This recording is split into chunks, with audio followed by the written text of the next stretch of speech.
یہ معزز عدالت اس فیصلے پر پہنچی کہ شاہ زیب کے والد کو ڈیفنس میں 500 گز کا گھر، 27 کروڑ اور آسٹریلیا میں فلیٹ کے عوض اس کی بہن کی عزت پر ڈاکہ ڈالنے والے شارخ جتوئی کو باعزت بری کیا جاتا ہے. اور آج سے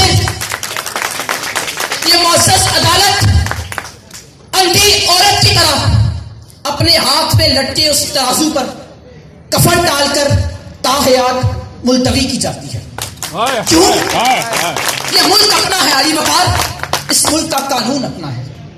ملی ہے جب سے نوکری بغاوت چھوڑ دی ہم نے، ملی ہے جب سے نوکری بغاوت چھوڑ دی ہم نے، گناہگاروں میں شامل مدعی بھی ملزم بھی، دیکھا جب سے تیرا انصاف، عدالت چھوڑ دی ہم نے، عدالت چھوڑ دی.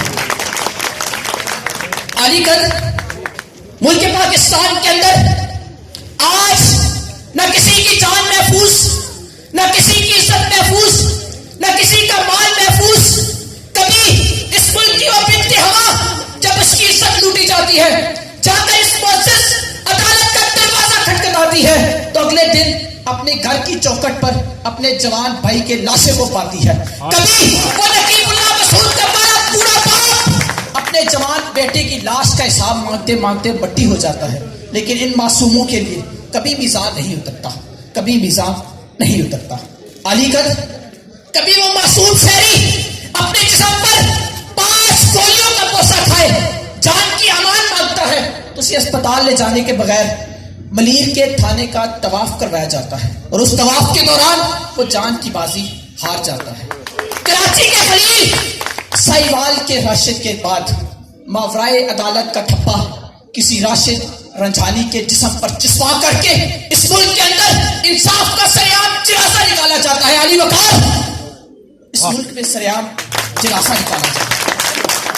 کون دے گا اس دیش میں ہمیں انصاف کی بھیک، جس دیش میں ہو خون ہار درندوں کی شہنشاہی، جس میں غلہ کے نگہباں ہے وہ گیدڑ جن سے بھوک و افلاس کے بھوکوں نے امان چاہی، جن سے بھوک و افلاس کے بھوکوں نے امان چاہی.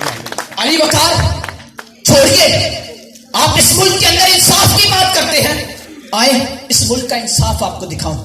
اس ملک کو لوٹنے والے غداروں کو باعزت پروٹوکول میں بھری کیا جاتا ہے. علی وقار، اس ملک کے اندر ملک کو لوٹنے والے غداروں کو پروٹوکول میں ایئرپورٹ سے باہر بھیجا جاتا ہے. علی وقار، اور وہ معصوم شہری جو اپنے انصاف کی آواز بلند کرتے 5 سال قید کرتا ہے، اس قید کے بعد جب وہ برین ٹیوبر کا مریض بنتا ہے علی وقار، تو مسٹر کے اسپتال ملتان میں جب لے کر چلا جاتا ہے تو اس آپریشن کے دوران اس کی ہتھکڑیاں نہیں کھولی جاتی.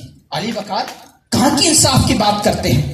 وہ شہید تنزیلہ جس کی بیٹی آج بھی وہ معصوم بسمہ ہاتھ میں کشکول اٹھائے آج بھی اس ملک کے اداروں سے سوال کرتی ہے، مرچائی کی مخلوق تو کیا انصاف کرو گے؟